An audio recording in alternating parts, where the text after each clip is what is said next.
Hi everyone, this is the Jade Marrisa podcast and this is episode 17 coming to you from Thailand about the good, bad and ugly in sports and pop culture. Today's episode is more of a conversation on pop culture as well as various topics that I believe are quite interesting and relate to health, fitness and multicultures. My guest today is a fellow Luk Kreung, meaning mixed race Thai and foreign. She's also lived partly in Europe and now in Thailand and working in the health and fitness industry as a personal trainer in Bangkok. Miss Christiana Chaiwanna Hi. has also had experience in the modeling industry in Thailand. So here you go, Miss Christiana Chaiwanna. Welcome. Hi, thank you. So Chaiwanna is a Thai name. It is a Thai name. It's actually my mom's maiden name. Okay, so that's why you took it. So your mom is Thai and your dad is German. So you're half Thai, half German. Okay. Yeah. So basically, Chaiwanna is actually back from the time where Facebook. So basically, Facebook just came out and no one wanted to say the real name. So I was like, okay, let's take my mom's maiden name because it just sounds cool. All right. And you have Thai ID as well? Yes, I do. Okay. Yeah, I also have been half Thai, half English. I also have both Thai nationality and British nationality. So tell us a brief background about yourself. Apart from that, you were born in Germany. I was born in Germany, born and raised. Went all my life there to school. And then I studied in France and then came to Thailand. So you studied in France for how long? Around 2 years. Was that your bachelor's degree? That was my bachelor's degree, yeah. I started actually in Germany and then I went on an exchange program in Paris and then I just decided to stay there. Oh, that's really interesting. So you speak a few different languages? Yes, I do. I actually studied translation and interpreting for English, French and German. Wow. That's really interesting. That's really difficult, I think. No? Oh, yeah, it is. That's why I don't do it anymore. Oh, but you could do it like part-time, no? I'm still doing some translation work, but I don't interpret anymore because that's way too much stress. Right, I see. Okay, so then after that, after you finish your bachelor's degree in France, you moved to Bangkok. Okay. So basically, it was actually, I was in my last year of bachelor's and I decided to do an internship. And so I came to Bangkok, did actually an internship in marketing, communications. And then I just liked it so much, I decided to stay. Yeah, here I am. Still. That's cool. So, but your parents and your family is still in Germany. In Germany. And you said that you lived in China for a little bit. I lived in China. When was that? That was before I started studying in France. That was, so I was in a gap year and I didn't really know what I wanted to do. So I went to China to au pair, look after children. Wow. I had 2 kids in the family, 7 and 5 years old, really, really cute. Stayed there a while with them. How was that? Like, and where is it? What city in China? It was in Shenzhen in the south of China near Hong Kong. Okay. And it was so basically because I always thought that culture shock wouldn't apply to me because I was so used to the Thai culture, right? Because I've been back and forward my whole life. And then I went to China and it hit me. I was like, what is this world? The first thing I noticed, I stepped onto the street in China and people were just this really horrible sound every 10 meters. deep down. Spitting onto the street as well. Yeah, they do spit everywhere there. I saw lots of different things there. Another thing in the shopping mall, a woman was holding her child above the bin so he could poo into the bin. I was like, wow, then the toilet is just 10 meters around the corner. Oh my God. I mean, I think now it's a little bit different now because the economy is getting a lot better and also like, you know, China's developed so much because I went there not too long ago. I've been there a few times over the past couple of years and it's quite nice, the places that I went to. Oh, yeah. It's obviously there are some people like that, Yeah. It was super developed, super new city. Really, really beautiful. Yeah. Wow. It was definitely interesting. I think definitely different to living in Germany and in France. In Thailand and well. Thailand, yeah. Yeah. But anyway, let's go back. So you was born and raised in Germany. Do you have siblings? I do have a stepsister. She lives in Bangkok. She's full Thai, but yeah. Oh, okay. So that's it. So like now you're living in Thailand, your parents are in Germany. Do they come and visit you here, or do you go back to Germany much? They do come and visit me like every year or so, and I'm gonna go back to Germany actually in a month or so. So that's gonna be exciting. Oh, for a vacation. Yeah, just for vacation. Oh, that's nice. Nice weather at this time, August, right? So, oh, that's good. Okay, so then you living in France. France and Germany was a much difference in terms of lifestyle, in terms of what you did on the daily. I mean, of course, you were studying in both places, but like, is there much difference? Did you find? How about the people? The people. I mean, they say that people in Paris are not French people. Because they say, okay. Because apparently they are kind of a little bit more rude or so. I heard that, yeah. Okay, I don't want to like throw too many claims out there. I love Parisians. As soon as you actually speak the language, speak a little bit of French, they're actually quite nice. It's only if you start speaking to them in English. Wow, so you speak French like a French person? Not like a French person, but fluently. Wow. That's good. So, but you learned French in Germany? I did, yeah. Okay. That's cool. I mean, you didn't learn Thai? I didn't learn Thai because basically when I went to kindergarten, all I did was speaking Thai, and then the kindergarten teacher just told me off for doing that because we live in Germany. We need to speak German, and that's why I just stopped. And yeah. Oh, so but then after that, your mom didn't talk to you at home? No, I actually refused to. I don't remember that, but my mom said I didn't want to speak to her anymore in Thai, so that completely stopped. Well, yeah, when I grew up in England, I also didn't learn Thai. So I had a Thai father. They had Thai restaurants, so I was always kind of around Thai people, but yet I never picked up the language. I think also I kind of was like, I live in England, I don't need to learn this. And then now I'm like, damn, if only, If only back then. Yeah. So when you were living in Germany, did you feel any culture clashes because you had a mixed family? Did you feel any racism? Is there any pros and cons or anything? Oh yeah, that was actually really surprising because I come from a small city of 50,000 inhabitants in southern Bavaria. And the thing is, we actually have a lot of immigrants like from Turkey, from Russia, from all kinds of places. And basically among the immigrants or like parents who immigrated, basically, I got bullied from the Turkish kids, from the Russian kids being Chinese. They would come up to me being like, ching chan chong. No way. Like, okay. So when you were younger, you looked more Asian. I looked more Asian, yeah. I looked Chinese when I was a kid. I looked very Asian. And then how about now living in Thailand? I mean, most people say I look more Western. Some people would say, okay, you look kind of like mixed somehow. But overall, people just don't. I think half Thai, half foreign kids or people are not really recognized as Thai people, like more like, because you could come from everywhere, from Japan, from Latin America, from Spain, it's just all really mixed.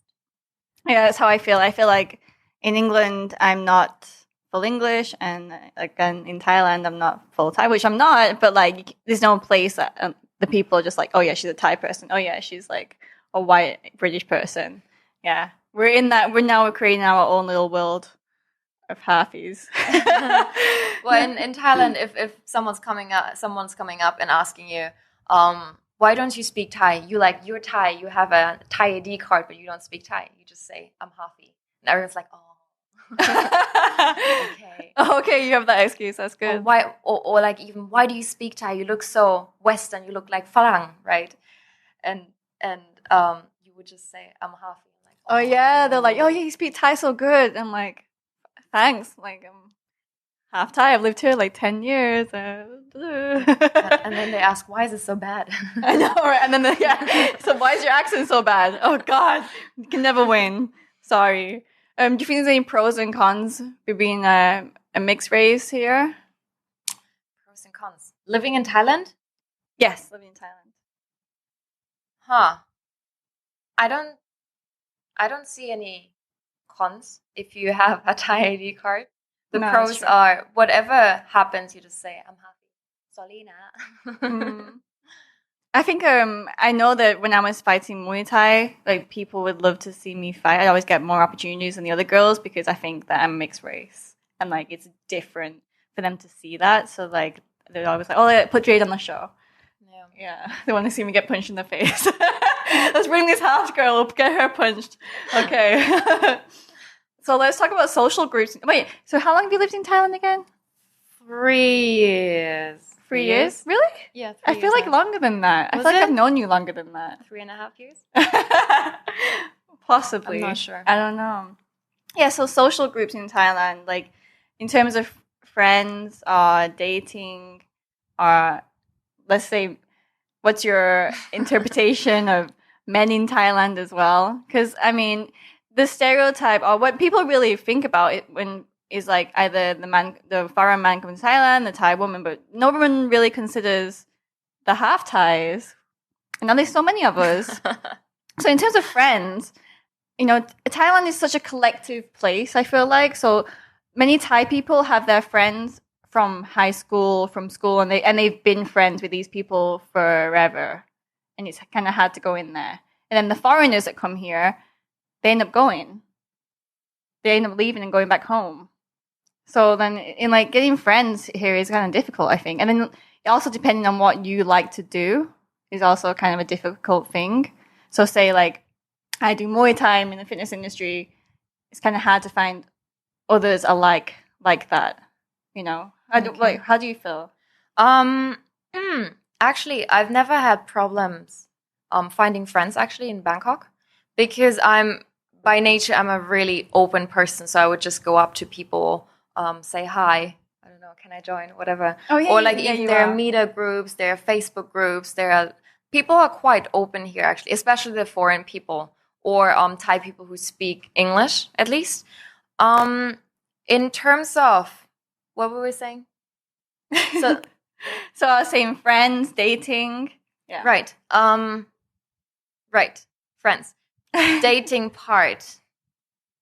So let's stick onto the friends bit for now. So you said like you're open, you can go and talk to people easily, which is actually that's also rare. You know, in Thailand, like people don't.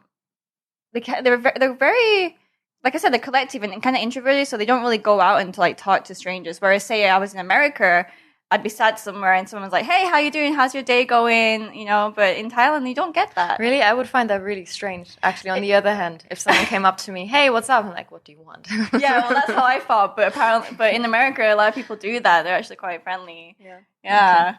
To your face. No, okay. No, that's actually true. Thai people are quite shy. Quite intrinsic. What do you say? Yeah. I mean, and then the same with dating. Like in America or wherever, like somewhere you're out in a bar, like someone will approach you and like try and chat with you, get your number or whatever. But in Thailand, that's a lot less likely, I feel like. I feel like the Thai culture, especially Thai women, they love playing hard to get. I'm just saying, like, funny stories, right? So, for example, when you are in a bar and you would like, I don't know, like everyone's like really, in Bangkok, really fancy, really sexy, I would say, right? They're standing on the bar, they're dancing, making eye contact, and then a guy would come and they were just like, Oh, yeah, they turn their head away. That's true. I think I have seen that before. Huh. How interesting. So that's difficult for men, I feel like that. It's hard to read. You know, the girl's giving off all these signals that she's friendly, she's sexy, she wants something, she wants attention. And then the guy goes over to her and she's like, snubs him off. She just turns her back on him. Huh. No, that's interesting. Yeah. So then what type of guys do you date in Bangkok then? What type of guys? Yeah, like Thai, Western, half. So, basically, so I've never dated a Thai guy before. But what I've heard from is that they are in Thai. We've got a word. We call them butterflies. If they're kind of like playboys, they're like going from flower to flower. Nothing too serious. That's what I heard. Western guys, I think it's quite. Tinder is becoming really, really popular these days. Everyone who's single, I know, they're probably on Tinder, trying their luck. But the thing is, it's really hard to actually find a decent Western guy in Bangkok, I feel, because most of them want to have fun because it's the city of angels, right? And it's just so accessible and easy here, and everyone and all women are just really beautiful. I find that's true. So it's difficult, yeah, and it's a shame for women who actually want to try and do something, get someone serious. And then if you actually get to meet someone, most of the time they leave again, right? Yeah. So hard times. Yeah. I've got a boyfriend. He's half Thai, half Scottish. That's actually a funny story. You were there too. So basically there was a halfy party, a Luk Kreung party, where we met. That's so true. You know exactly what I'm saying. So I'm talking about these social groups in Thailand, and like a half Thai comes, and they're not Thai, they're not Western. So we make our own little half Thais get together. Yeah, it's kind of weird. And then in that group, no other nationality apart from if you were not half Thai, you weren't allowed into that group. No, really? Was it? It's not that straight. There were parties open. Like that. They were pretty straight. Really? Depends on the group, yeah. Damn, I haven't been to those meetups for a long, long time. I don't even think they still have them, do they? I'm not sure. I don't know. I think a few years ago there was like a whole wave of like all these half Thais who lived around the world just deciding to come and live in Thailand, and then obviously they come here and they don't have any friends, so then they establish this group. But now all these people have lived in Thailand for a while. Now they've established their lifestyle and all their lives here and found their friends. So it's not so much of a thing as much, possibly. Yeah. But yeah, you met your boyfriend in that. Yeah. Aw. Okay. So there's another thing in Thailand that I think is interesting. It's like the hierarchy of a lot of things. So there's a world of like the upper class, let's say, and these people who've mostly lived in Thailand all their lives, and they've not really been accustomed to the Western values. So say in the West, when you grow up in the West, you do everything yourself. You learn how to clean, cook, laundry. You don't take anything for granted, really. You do things yourself, and that's just simple, daily, human skills, right? Mm-hmm. But in Thailand, if you're in this upper class, you have a lot of people do things for you. You have a cook, you have a maid, you have a driver, whatever. So I don't know. There's this world, and we were talking about this a while ago. We find it quite bizarre, really, like that how people can be so comfortable in Thailand. Yeah. So when I was growing up, my dad taught me to do loads of things, like basically DIY everything. If something's broken, you fix it like this. If you do the gardening like this, you do the laundry from small stuff, from small fixing stuff, or like even sewing, to like just everything, right? Which concerns house chores and and basically in what I saw in Thailand is even the middle class has maids these days. So they cook, they do the laundry for you, or like they clean. You call the electrician or the how you call it, the plumber, or like services for everything. Yeah. So whatever is broken, even if the toilet's not working, right? A normal person in the Western world would open the lid and like look at it. It's like, oh, okay, the mechanics, fix it themselves. In Thailand, someone would actually call someone else to fix that, and they would overcharge, obviously, for like something like that. Yeah. Yeah, no, definitely. It's so true. And like, I don't know, I don't think it's a good thing, to be honest, that people become so reliant on these services, because once they do go to the Western world, like if they go studying, go move there, whatever, they don't know how to do anything. I remember once I was in my international school. I went to Bangkok Patina school for like a year and a half, and we had to take this after school course in like a cooking thing. And like, so the teacher's like, okay, everyone, like peel the potatoes. And one girl picked up the potato peeler and she had no idea how to use it. That's so sweet. It's so bizarre. Like the teacher, I think he was British at the time, I think he looked at me and we're just like, like we just kind of looked at each other like, this is just ridiculous. Yeah, these kids don't know how to do anything, and like how can they go and be adults in the future and do this and that? You know, like I don't know. I think it's important to teach your kids to know these simple skills. Even the other day, I had a dress and I went to my dad's office and I was sewing it myself. And then his secretary was like, "Oh, you know how to do that?" And I was like, "Yeah." Yeah, you don't? Like, I know you don't? Like, really? But to us, it's so normal, you know? But like for a lot of people who live in Thailand, they're just so used to all the easy access of like whatever service. It's a different world. Yeah, and it's so cheap as well. So why not? I mean, I do understand why people do it, because obviously Thai people are very lazy people. So they find solutions for everything. It's actually really genius in one way, but very unproductive on the other. So yeah, I guess if I was born here and raised, I'd probably do the same thing, to be honest. But what if you was to have a kid and you were living in Thailand, say? Yeah, obviously, I don't. Would you have the maids do everything for them, or maybe have some sort of negotiation, like they need to do their chores, they need to know how to do ABC, whatever? No, yeah, obviously, I would probably. I think so. I think it's important for me. Yeah, it would be. Yeah, basic human skills. Know how to peel a potato. Okay, so back in the day, like a few years ago, not a long time, maybe like 6 years ago. I'm getting old now, I forget.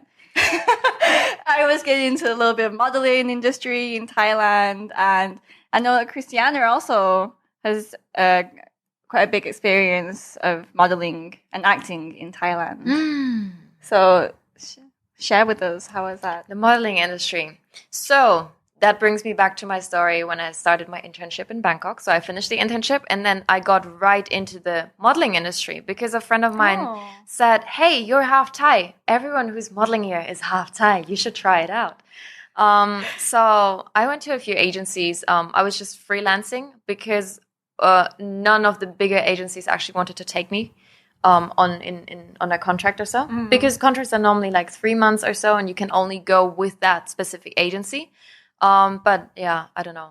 But that's a good thing, because if they tie you down for that 3 months and they don't deliver jobs for you, then you're stuck. You can't go anywhere else. Yeah, but on the other hand, they also sometimes they provide accommodations, or like even they take only a smaller percentage, which is like 20% or so of the budget. Whereas freelancers, I remember a time where freelancers only took 25%, and then it was 30%, and now some of them even try to get 35% of the total budget. So if you imagine you've got 10,000 baht or so, right? And then they take most of it. It's ridiculous. So what type of commercials or movies or whatever, what have you done? Okay. The main ones. The main ones. I did one for Air China last year. That's really cool. That was really awesome. They flew me out to China. They were basically, when they were casting, they were looking for people who know how to climb. Rock climbing, right. So they took me out to China, and it was just really beautiful. We hiked, and then there was this really beautiful wall, and I loved it so much. Yeah, it was really cool. What else did I do? I did a few movies, actually. One is on in America, though. I hope no one's gonna watch that. What's the movie called? I actually don't want to say it, because otherwise people are actually I know that you got a little bit violent in the movie. You was punching a girl. Oh yeah, that was actually really fun. No, my part was awesome. I covered the whole first 5 minutes, and then in the middle somewhere end fight. Also, we have that in common too. We've both fought. You know, one in the ring, one on movies. Oh yeah. Yeah, that was fun. It's called Locked Up. Locked up. Locked Up. Quick, save it. Okay. And then I see you around the songtails in Pattaya sometimes on the posters on the songtail, which is like, it's like, what's a songtail? How would we describe that? Oh, that's it's like a truck. It's like a half truck that people just kind of hop on, hop off, and it takes them around the town. Anyway, she's on these posters that are on a lot of these in Pattaya city. Oh yeah, and it's for laser tag. For laser tag. That was a fun shoot too. Yeah, that's really cool. I did a lot of extras at one point. Extra like jobs. Oh yeah, extra job. I was like when I was a teenager. I got in The Hangover 2. Oh really? No way! That's so cool. It was so cool. It was like at the top of the boa. Yeah. On the balcony is when Mr. Chow gets arrested by the police. Coming with the helicopter, he gets arrested and going through the door, and I'm stood behind the window, the glass. Can you see yourself? Yeah. Oh no way. It doesn't look like me though. Like I'm very made up, but that was a really cool experience. That's so cool. Yeah. Yeah, I stopped doing extras because the thing is in Thailand you only get like $50 or so. Yeah, it's really low. It's ridiculous for the whole day, and sometimes the whole day is like 12 hours. Yeah. So. It's just mostly for experience that I would do it. And plus I was a teenager, I just wanted a little bit extra or whatever.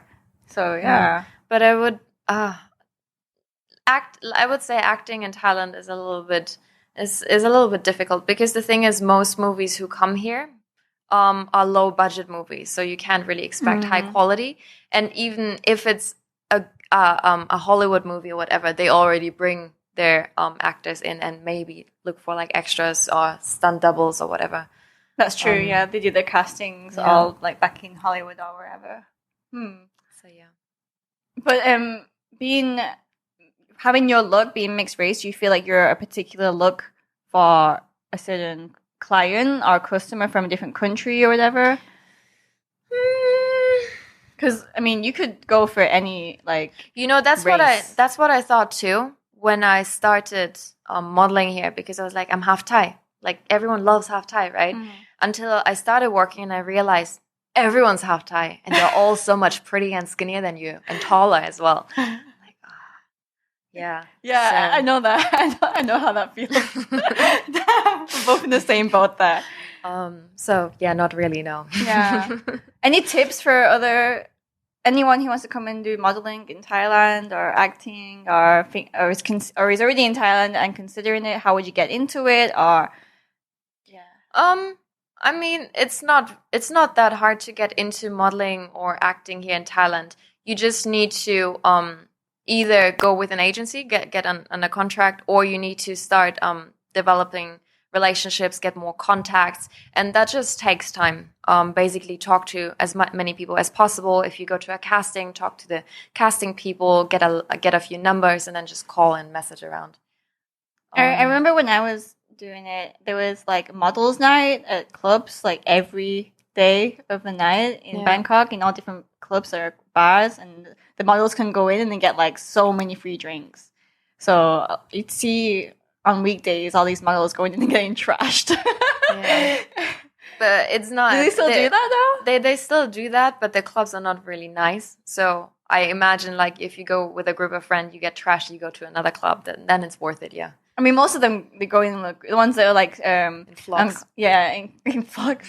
And then what's the other one? Koi? Yeah. Koi has the models night as well. But yeah, a lot of these models are like the ones who are on contract, so they're here for a duration, and they're already in accommodation, but shared accommodation with other models or whatever. So they all go around every night and get hammered in these places. So... nice story for you there. But yeah, I don't think being in this industry is something to live off. You need something else. It's very inconsistent. Yeah. The money is not that great. That's true. Yeah. So then after that, after doing modeling and acting, you got into the fitness industry. I did, yeah. I just got really interested into fitness in general. So basically, my boyfriend is really into fitness, and that just got me interested. And I started learning more. I started taking a course, basically, and not even with the intention to become a fitness trainer, But then at the end, I was like, okay, let's just look for a job, see how it goes, and yeah. Well, I've always known you as an active person. So, because I remember was it the first time we met or second time we met that we were doing what is it? Like those rubber ring things, like blow up rubber rings, and you go down the river in Chan. Was that the first time I met you?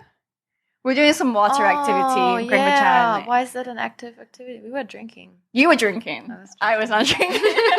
Okay. So maybe let's not call that an active thing. But it's another thing you can do in Thailand that doesn't have to involve alcohol. Just for fun. Yeah. It's a day out. But it's not really active, Chan, like those, floating in a rubber thingy thing. And then I know you like to go rock climbing. Mm-hmm. Rock climbing. There was a period of time where I was into stunts.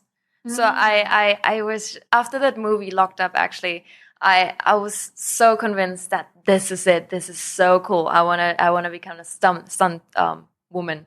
And then I got more into stunts. I got injured as well, and it hurt when you fell, and like and the fight scenes and everything. I'm like, okay, never mind. Yeah, it does hurt. I mean, you have to fall, you have to get hurt and bumped or whatever because you're doing that, so the other person doesn't have to get it. Yeah. So yeah, reality looked different. It was too painful. It looks good in the movies. But what is really popular here is basically that Muay Thai fitness. So not the traditional Muay Thai, but rather those trendy fitness gyms where someone's just holding the pads and getting you out of breath.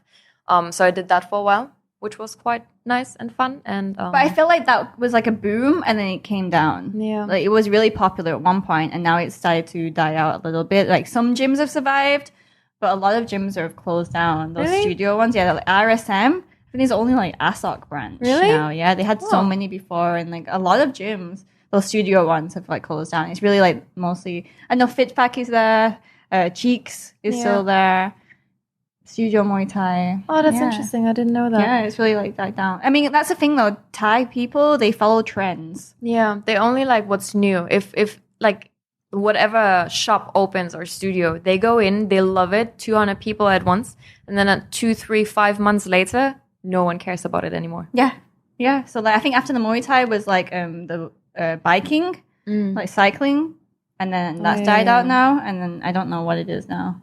CrossFit? I'm not sure. There's always something anyway. If you look on Instagram, you can probably find out what the next trend is. But yeah, so then you got into the fitness industry because you just had that interest to learn more. Yep. And then so how did like getting into like becoming a personal trainer, how did that happen? So it was actually a personal trainer's course, which basically just teaches you the fundamentals of how not to injure your clients. That was the main part of it, actually. And besides that, you obviously need to do a lot of your own research to get better. I don't know, read a lot, whatever. And then after the course, after I got certified by ACE, basically, which is an American Council of Exercise, the international certificate, I started working at a gym, functional gym, for a year or so, 1.5 years. And now I'm freelancing, basically.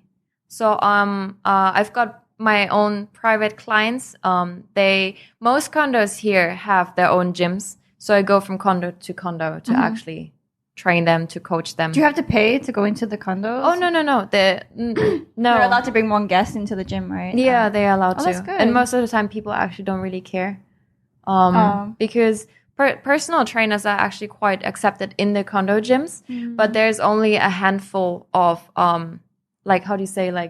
chains or boutique gyms or whatever that actually allow freelance trainers, because most of the time they have their own trainers already, and they obviously don't want to promote anyone else. Right, that makes sense. So for each client, they tell you their goals, and then you have to develop a program specified for that person. Yeah. So you have something called the Bff Method system. So the Bff Method, that's basically so it started out as a Facebook page that I started with a friend of mine, and we actually just wanted to use it to drive more traffic to our how do you say, our personas. Basically, to drive more traffic. And it's BFF stands for Burn Fat Forever. And it's so, okay, I lost the thread. BFF Method. Yeah. What is it? Okay. Yeah. So as said, it was actually initially it was just a platform to bring more people to actually start our freelancing business. That we take on our own clients and that we get independent from our gym. And now I started developing an online training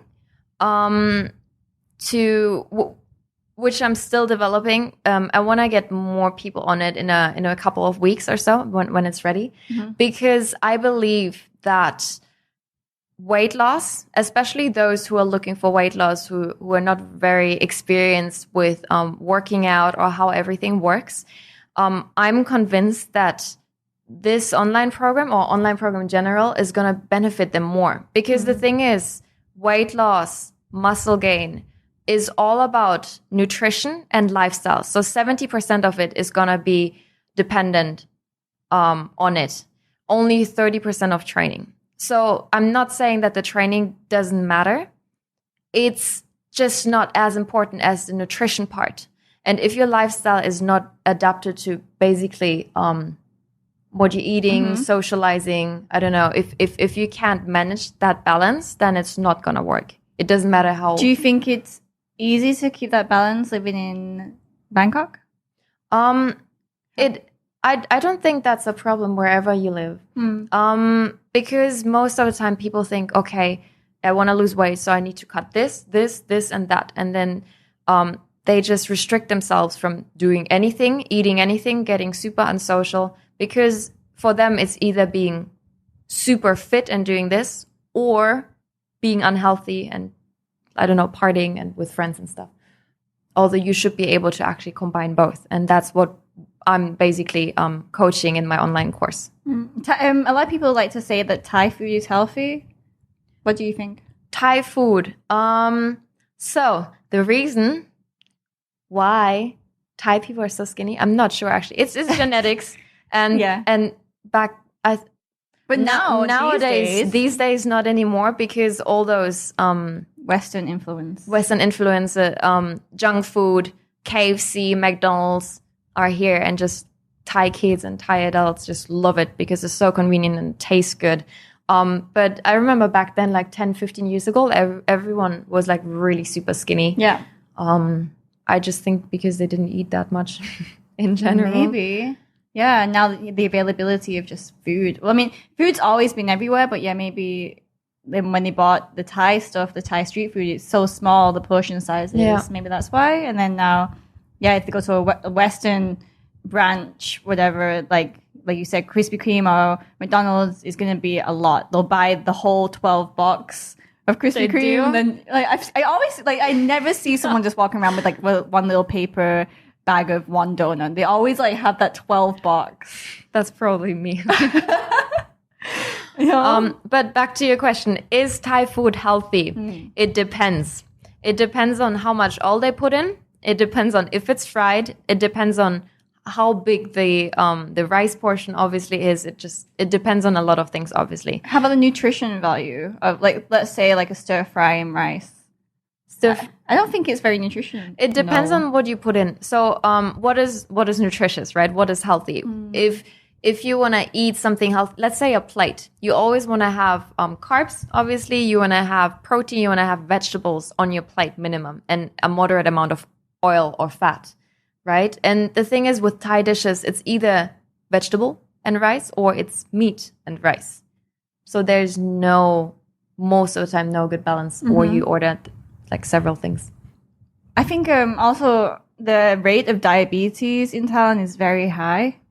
They put sugar in everything. Everything. Yeah. It's like you buy toast, there's sugar in it. You buy, I don't know, whatever you think it's savory. Even like normal food, you go to a restaurant and you ask for like a stir fry, they're going to put some sugar in it. It's Tastes true. better. I don't know. But so when I order in Thailand, I always ask for no sugar, no MSG, a little bit spicy. Yeah. Yeah. And they're all like, oh my God, this girl is like so annoying. when it comes and it's too sweet, I'm like, I'm sorry, but you gotta redo this. Yeah. Yeah, it's my health, you know. But I think with anywhere where you live, preparation is the key in order to find a healthy lifestyle. Yeah. Obviously, if you cook yourself, it's easier. But nowadays, you can go to the supermarket, buy those pre-made food, which is really cheap, very accessible, and they call it clean food here. Basically. Yeah, they do have that. There's a lot of companies now who actually do like delivery of like free clean food. Yeah. Not free. Clean food. Clean food. Yeah. And I think it's the same around the world as well, you know, like you can be healthy wherever you are. I mean, I was in America not too long ago and like people complain that it's hard to find healthy food or it's expensive, but it's, you know, it really depends. Like what else are you spending your money on? I mean, I went to Trader Joe's like almost every day, got a salad from there. It's only like maybe $4. No, nothing more than that. Yeah. So yeah, there's ways. So let's go back to BFF Method. So is it still you and your friend doing it? Yeah. And how they used to work together, or you did the course? How do you know each other? So we used to work together at the same gym. Yeah, so we used to work together at the same gym, and then we started the page, basically. I've got a website as well. So if you want to have a look at the website, bffmethod.com. Nice, yeah. We've got some testimonials as well if you're interested in weight loss, by the way. Yeah, so basically we're posting very interesting about very interesting topics, how to lose weight, what mistakes people do, and tips and tricks in general, basically about food, nutrition, lifestyle, everything that goes together. That's cool. I'll share the link to that in the description on the YouTube video and on the other podcast platforms. I also noticed that you have a niche in prenatal and postnatal training. I do. So I got certified prenatal, postnatal training. I've got a couple of clients now who are both pre and postnatal, basically pregnancy, women who are pregnant and after pregnancy. Because so basically what the difference is between that group and let's say before pregnancy group, how do you call it? The non-pregnant people is there's a couple of things that you actually need to consider, especially obviously the jumping part. Then there's because they get more exhausted easier. Also hormonal, what's happening within your body when you're pregnant because of the hormones that loads of things basically that you need to consider that you breathing, I'm do. sure, right? A lot of breathing exercises, how to engage your core is a little bit different because there's a lot of women who are actually concerned about exercising during pregnancy because they think it would harm the baby, which is completely not true. It's actually very beneficial for the mom and the baby. Even postnatal recovery is gonna be speed up. How soon after giving birth is a woman allowed to exercise, or is everyone different? That really depends on the woman. It also depends on if you had a natural birth or C-section. So C-section normally takes a little longer. The doctor usually gives 6 weeks or so recovery after the birth for the wound to heal, and then it really depends on the individual if they feel like exercising again, because some have that phantom pain that they don't want to like engage their core because they feel like otherwise it's going to rip open. Exactly. So it really depends on. But right after birth, what you can do if you want to, because exercising is a mental thing as well, right? It helps you to distract yourself and also get a little bit physical activity. So what's really great thing to do is like doing a few stretches, going for a walk, just like getting a little bit of movement into your daily life. When you said like the way they engage the core is differently, what type of exercises are we saying? It's obviously nothing on the stomach, but What do you mean during pregnancy? Yeah, when they're pregnant. It's not really different. It's just that a lot of women don't know how to actually engage their core, and by not engaging their core, they tend to get back pain because obviously your core muscles, as your baby grows, your core muscles get stretched out and weakened. So what you need to do is basically in daily life, try to engage your core. So what I cue my clients normally is to pull their baby up and in. So basically it looks from the side, it looks like a little lift. So it feels like a hug for the baby basically. If they do that, they feel an immediate relief of back pain basically. Wow. That's interesting. I'll try that when I'm pregnant. I know that things like swimming is also really great. Oh yeah. My mom used to swim a lot when she was pregnant with me, and she did say that helped. But yeah, that's cool. I saw there's a girl who used to be a really good Muay Thai fighter called Kaylee Reese, and like she's been pregnant twice now. And when she was heavily pregnant, she was training Muay Thai, like kicking pads and punching pads. Kicking? Yeah. Intense. Is that? Like, I don't know. The babies are healthy, but like, I feel like if the baby's inside her belly and that's happening, they're gonna feel it as an earthquake. If you were fit before pregnancy, you can normally do the same exercises during your pregnancy, right? But obviously with caution. And it's really important to listen to your body because during pregnancy you get exhausted easier. So she can probably because her body's so used to those movements. Exactly, but okay. Probably more exhausted, like faster exhausted. Right. Interesting. So apart from that niche, what other type of clients do you usually have? Or who's your target? You have anyone and everyone? My target is actually women who want to lose weight, basically. That's my main target. But I do train all people from different kinds of walks, international, Thai as well, couples I train as well, because in my opinion, weight loss for women and men is the same thing. You need to strengthen your muscles and you need to have your nutrition in place. That's basically all. The way to get there depends on the client. Not everyone is the same, obviously. But then say if you train a couple, I think the exercises they're doing should be different, no? Are they doing exactly the same things, but in different capacity? It depends. It depends on the goal. So I obviously need to structure the workouts basically each week differently. But fact is that men and women need to train their lower body. Men and women need to train their upper body. Men and women need to train their endurance and conditioning. I'm talking only about weight loss. So if someone comes to me and says, "Hey, I wanna look like this guy, like super buff, big biceps, big chest and back," I'm probably not the right one to contact. So I would right. You can't really spot them when they're trying to bench press. It's not about that. It's more that it's not my style because they would split it differently and have different kinds of targets, more isolation exercise like training the biceps more, training the triceps or so. I don't know. That makes sense. And so for everyone, don't skip leg day. Exactly. Because and booty day. Do you know why? Because where does your main power come from? From your butt. Yeah, I mean your glutes, your butt muscle is the biggest muscle in your body, so make it a strong one. Hell yeah! If you want to run fast, you need a strong butt. I'm not kidding. It's a guy hip thrust. Right. Okay. So, what's your fitness career goals?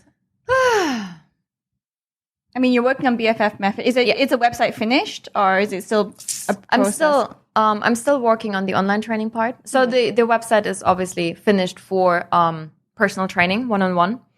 The online training, I'm still working on it. I've got 3 guinea pigs on it right now and a couple of clients who are working with me on it as well. So it's developing slowly but steady. So that's it. We just working on that right now. Is there any other goals in mind? Anything not fitness related? Anything not.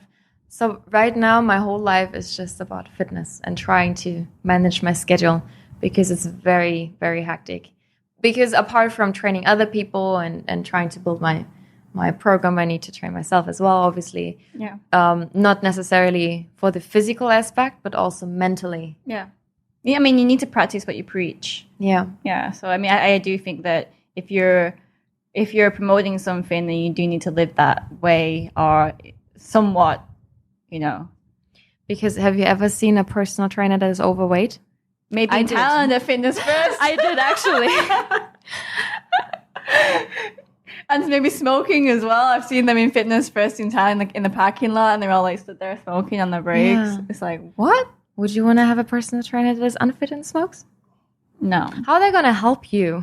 I'm serious. Yeah. It's like you said earlier, it's in part of the mind as well. It's your mindset. So, yeah. So how often do you work out right now? Or what's your goal, your fitness goal? Do you have one? Or are you just kind of maintaining right now? It's always, if other people look at you, they're like, oh, you're perfect. You're already there, you know? But if you look into the mirror at yourself, you're always going to be critical. You always want to perfectionate it. Yes. So, I'm training right now, actually 5 to 6 times a week. An hour or so per day. And yeah, I don't know, just trying to go a little bit heavy in the weights or like even endurance wise, do some conditioning, run a little bit longer. So when Christiana walked in here, she had a huge bruise on her arm and no? No. Okay, we won't talk about that then. Motorbike, okay. Anyway. So do you see yourself living in Thailand forever? And if not, how long? Okay, let's talk about that bruise and the open wound, okay? No, you don't want to talk about it? I thought you would. No, it's okay. So basically, I was on holidays in Koh Samui, which is a big island actually in the south of Thailand. I was riding a motorbike with my boyfriend on the back, right? And I was overtaking a series of cars, not really seriously at a moderate speed. There was no oncoming traffic and I was just minding my own business, you know? And then out of a sudden, as I was overtaking that car, he blinked and immediately pulled out. And boom. And there we were on the side of the road, hitting another car. Basically we went flying through the air. He immediately pulled out without looking into the mirror or shoulder look, you know. So we didn't break anything, no major injuries or whatsoever, just a couple of bruises, a couple of, bumps and scratches. Scratches. Yeah. So really, really lucky, actually. Yeah. I mean, they say in Samui, which is an island in the south of Thailand, when you're driving a motorbike, if you're going to drive a motorbike, most people get scars and they call it a Samui tattoo. They do? Yeah, it's a thing. It's a small... I have one too. I had a motorbike. I fell off a motorbike. Yeah, I also have the same tattoo on my knee from riding a motorbike in Samui. Because there's sand all over the place, first of all. Yeah. People are kind of in not Hollywood, obviously, holiday mode, and they're not really paying attention to anything. So they're just driving around and whatever. The people driving the car were actually foreigners who were living in Samui. And obviously they said it's my fault and why was I driving like that? They were blinking. I'm like, yeah, even if you were blinking, you still need to look right. Yeah. It's not like you can just... Yeah. But that's the thing. It's a thing, Samui tattoo. So that's why I wanted to ask you, because I know you have all these bruises and you're trying to keep up your training 5 to 6 times a week. Like, can you do that right now? I mean, I've got a, how do you say, an injury, a wound on my ankle. It does hurt a little bit, but I just try not to focus on my legs too much at the moment until it's healed. Yeah, I mean, when my fighters, they have their fights and then they got bumps and bruises all over the place. Then they usually take a couple of days off before they get back into it. Or they do like a sauna or apply heat. If it's like over 72 hours, then I mean, it helps.